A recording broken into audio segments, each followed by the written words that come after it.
Você provavelmente já viu esse bicho azul e aterrorizante em algum lugar da internet. O nome dele é Huggy Wuggy e ele é o principal vilão de um jogo de terror indie chamado de Poppy Playtime.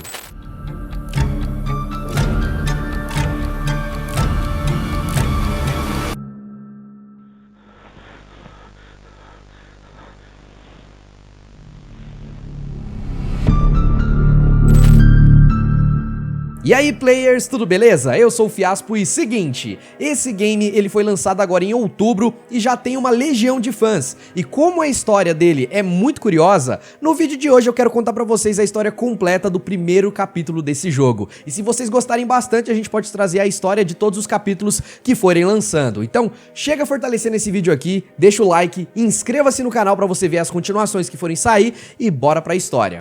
Esse jogo começa nos mostrando um comercial antigo e misterioso, onde o apresentador, que pode ou não ser o fundador da empresa, mostra para os telespectadores o mais novo produto da fábrica de brinquedos Playtime, que é a boneca Pop. Essa boneca não é uma boneca comum, e pelo que o apresentador mostra no comercial, ela é a primeira boneca do mundo a conseguir falar como uma criança de verdade, o que era uma tecnologia totalmente fora dos padrões se a gente considerar que essa boneca foi lançada em meados de 1960, e nessa época um computador, por exemplo, ocupava várias salas inteiras, era um trambolho gigante, né? Então uma boneca que falava era extremamente revolucionário. Hi, my name is Poppy. I love you. Can you help me polish my shoes? Além disso, esse primeiro vídeo ainda anuncia um tour pela fábrica Playtime, onde qualquer um poderia ver o processo de fabricação das bonecas e tirar as suas dúvidas. E nós deparamos com um cenário bem diferente.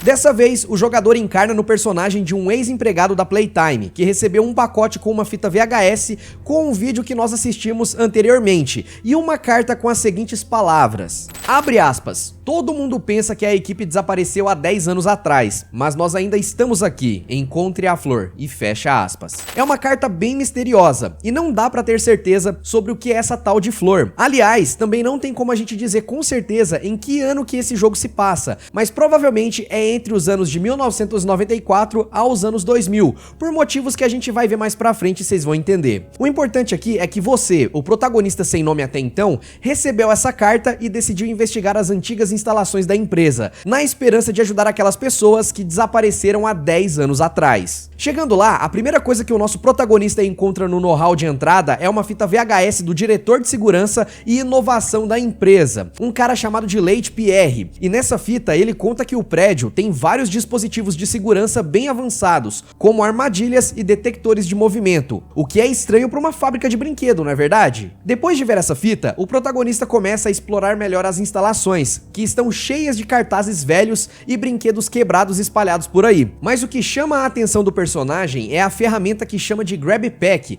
que nada mais é do que uma espécie de braço mecânico que consegue se expandir para muito longe e que vai ser muito útil durante a nossa jornada. Junto com essa ferramenta, existe também uma fita VHS que funciona como um tutorial para o equipamento, mas ela não tem nada demais além do fato de arrancarem a cabeça de um dos bonecos na apresentação, algo bem incomum para o tutorial de algo que deveria ser só um brinquedo, né? Muito estranho esse negócio aqui. Então, com esse braço mecânico, o nosso personagem agora consegue abrir portas que antes eram totalmente inacessíveis, e ao explorar um pouco, ele logo dá de cara com uma sala bem grande com um boneco alto, magro, com grandes olhos e uma pelagem azul acenando no meio da sala. E não é o Sonic, por mais que lembre um pouquinho. Esse é o Huggy Wuggy, um dos mascotes da Playtime. Obviamente, ele é só uma pelúcia gigante que a empresa usa de divulgação. E ao ler os textos dessa sala, nós descobrimos que ele foi lançado em 1984 e que ele foi um grande sucesso, se tornando o brinquedo mais vendido da empresa. Os textos também falam sobre um método de desenvolvimento revolucionário em 4 etapas que foi criado pelo dono da Playtime, um tal de Elliot Ludwig. Mas os textos não dizem nada mais além disso. Satisfeito então com o que a gente acabou de encontrar, o nosso personagem começa a explorar os arredores e ativa uma porta então com seu braço mecânico ali, o Grab Pack. Mas dessa vez é preciso arrumar uma chave para abrir essa tal porta. Misteriosamente, ao virar de costas, o nosso personagem vê uma chave que não estava ali antes, balançando na mão do Huggy, o que é extremamente assustador. Mas como não tem muito o que fazer, o nosso personagem sai da sala sem perceber que o boneco alto e peludo, na verdade, estava respirando. Saindo de lá, a gente tenta encontrar a sala de força para tentar religar a energia do prédio, mas bizarramente o lugar é cheio de brinquedos quebrados com manchas de sangue em volta, como se os brinquedos fossem algum tipo de ser orgânico. Mas a verdadeira surpresa acontece quando você sai da sala e volta para a sala principal e percebe que nesse momento, aquele bicho peludo de 2 metros de altura que estava lá simplesmente desapareceu. É uma cena bem aterrorizante e só piora quando o personagem começa a explorar mais e mais as instalações e vê um braço azul e longo passando através da porta. Não existem dúvidas de que o Hug está vivo, mas como a gente não tem muito o que fazer, o nosso personagem continua a exploração até chegar a um local cheio de caixas bagunçadas. Lá é possível encontrar a segunda parte do Grap Pack e também uma nova fita VHS com a gravação de um funcionário insatisfeito que não diz muita coisa, mas que fala sobre um possível projeto da empresa com os orfanatos que pode fazer sentido lá no futuro. Inclusive, se vocês quiserem um vídeo falando sobre as possíveis teorias pro capítulo 2 desse jogo, é só deixar um comentário aí embaixo aí, muito joinha, beleza? Mas voltando pra história, saindo dessa sala, o protagonista passa por um corredor escuro e sai em uma sala chamada de Faça um Amigo, onde no centro existe uma máquina enorme, onde você só joga algumas peças de brinquedo lá dentro e sai um boneco 100% finalizado. Pô, imagina que da hora, mano, você quebrou seus brinquedos ali, você vai juntar o braço de um, a perna do outro, vai botar na máquina aí e sai um brinquedo novinho aí misturado. Ia ser show de bola, velho, dá pra reaproveitar muita coisa. Mas vamos voltar aqui pra história aqui que eu já tô viajando muito. Essa máquina é outro dos inventos do fundador da empresa, que é o Elliot. E por mais que à primeira vista ela só se pareça com uma máquina de montar brinquedos comum, o texto da exposição dá a entender que com as peças certas, essa máquina pode fazer muito mais. Só que por enquanto isso é pura especulação, então não leve tão a sério assim não. Ainda nessa mesma sala, outras duas coisas chamam a atenção. A primeira são os cartazes sobre a adoção que ficam espalhadas por toda a sala, indicando que os funcionários que adotassem crianças ganhariam um certo bônus. Mas o fato mais importante aqui é a fita VHS que contém a entrevista de emprego de uma mulher chamada de Stella Graeber. Nessa entrevista, o locutor pergunta pra garota o porquê dela querer trabalhar em uma fábrica de brinquedos, mas a resposta dela pra isso é bem bizarra. A garota começa a fazer todo um discurso sobre querer se sentir criança pra sempre e sobre como envelhecer era horrível, e o discurso vai tão longe que até o locutor acha estranho. I don't think anyone ever really feels like an adult, but your body just gets older and older, and then you die. Poof!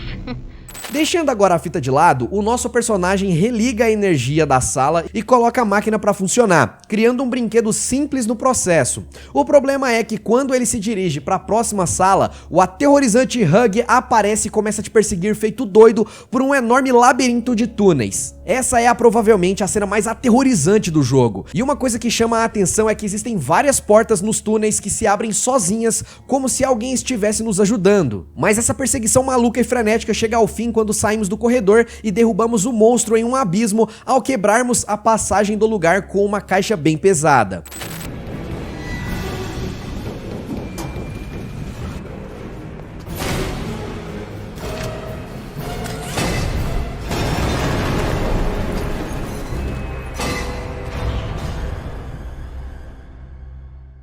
Nesse ponto acontece uma revelação bem interessante, porque ao cair no abismo, antes o Hug acaba batendo em alguns canos e para nossa surpresa eles ficam manchadas de sangue. Isso deixa claro que o monstro é realmente um ser vivo, não é só uma assombração ou um animatrônico, um robô não, tá ligado? Mas também só levanta mais dúvidas sobre do que diabos esses brinquedos são feitos. E aí a gente já começa a levantar algumas suspeitas aqui, né? Máquina que cria brinquedos a partir de outras coisas, brinquedos que saem sangue, funcionários que ficaram há mais de 10 anos desaparecidos. O que será que aconteceu, hein, rapaziada? Depois de se livrar do monstrão, então, o nosso personagem acaba dando de cara com o último VHS do jogo desse capítulo 1. E essa fita é de longe a mais macabra de todas.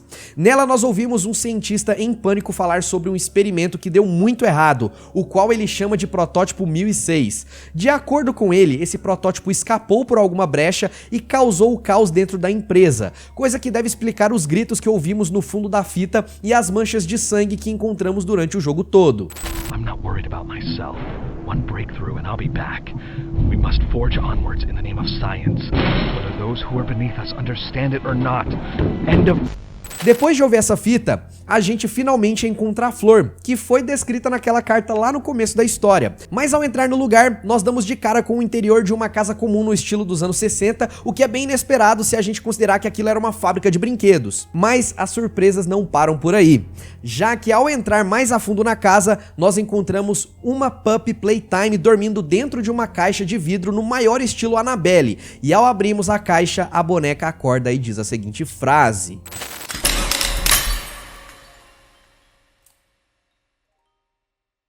You opened my case.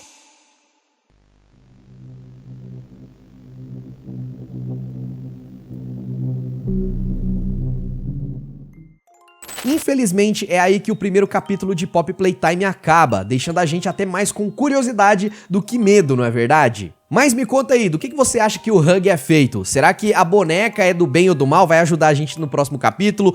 Vai teorizando aqui nos comentários, deixa o seu joinha no vídeo se você gostou da história, e se vocês gostarem mesmo, mano, se esse vídeo for muito bem com o feedback, eu vou trazer aqui o capítulo 2, o 3, até o jogo acabar, porque tá interessante pra caramba e eu quero muito saber o que vai acontecer. Então deixa o seu like, inscreva-se no canal pra você continuar assistindo nossos vídeos, e eu vou deixar pra vocês outros vídeos de história. Tem aqui a história completa de Five Nights at Funkin', que você vai curtir pra caramba, e aqui embaixo tem mais vídeo pra vocês. Eu vou indo nessa, um grande abraço, valeu e tchau, tchau.